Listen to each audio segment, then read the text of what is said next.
It's Bernard. So, I've just watched the old Gaurd starring CHARLIZE, THERON, and I didn't like it.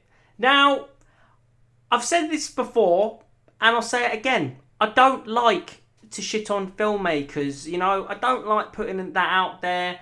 It's not really my vibe. I know how hard it is to make films and also just to get the funding for these guys. Honestly, like it's ridiculous. But I've got to be real. I've got to be genuine, and I just don't understand how this film has got good reviews. It's really bad. I don't know if Netflix are paying people off. I don't get it. The script, again, it's like with any bad film, what's the biggest problem? It's the script. The script in this film is so poor. What are they talking about? It's just the concept cool. The concept was cool. Some of the actors were doing good things, but my God, like this evil British guy, like he looked like he was out of Harry Potter, like one of these like geeky wizards that didn't get any action. Like he was terrible. He was absolutely awful. Now, there's just so many things. There's not really that many positives. Now, I did a review of Bad Boys for Life recently, and I wasn't very positive about that film. I tried to word it in in like a nice way, but I was being real, and I'm glad I did, because it turns out one of the directors of that film saw the review and then he commented on it. It turns out he's like one of the nicest guys ever, and was kind of quite open about the fact, oh, thank you, yeah, no, we're just like learning, growing. And something that I said to him was, I don't know what's going on behind the scenes. I don't know all the kind of the background politics, bending over for studio executives. This happens all the time in the film industry. Directors' creative vision gets sabotaged by executives and people above board, like making decisions and like, oh, we need more action, we need more this. I find it to be very frustrating.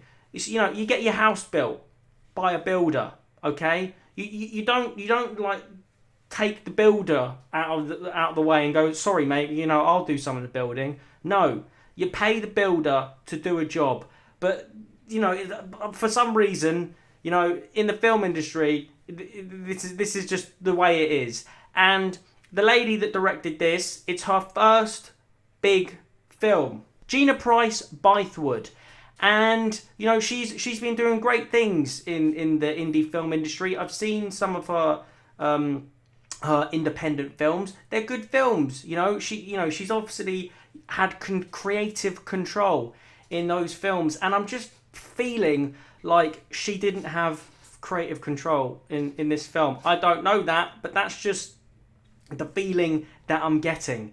It's just so much of this film just feels very forced and like rushed, and I mean the action sequences are not good. This is her first action film, and you can tell. Now usually you'd have like very talented stunt coordinators, whatever, kind of helping her out, and I'm sure they did, but the action sequences feel like these really forced music videos with like terrible music. It's like she's gone, oh yeah, let's put some Drake on, and it's just like this weird music video with really bad action. The concept of it was cool. The not dying, I get it. I mean, Chiwetel Ejiofor, I'm probably pronouncing that wrong. Great British actor, 12 Years a Slave. He's a good actor. I don't know what he's doing in this. Absolutely wasted. He's like he's been set up for the sequel, and he's been looking at them throughout history and seeing all the good things they've been doing, and then he sets them up and then he feels bad about setting them up. It's just so many cliches. It's not needed. It's not necessary. I was bored. You know, I wanted to stop watching the film, if I'm being perfectly honest. But, you know, it's one of those things. You've committed and there's like half an hour left. And you're like, fuck it. Might as well watch it to the end. Anyway, so, I mean, those were my my thoughts on The Old Guard. I wouldn't recommend you watch it. And if you need a video, go to itsbernard.com. Let's see it.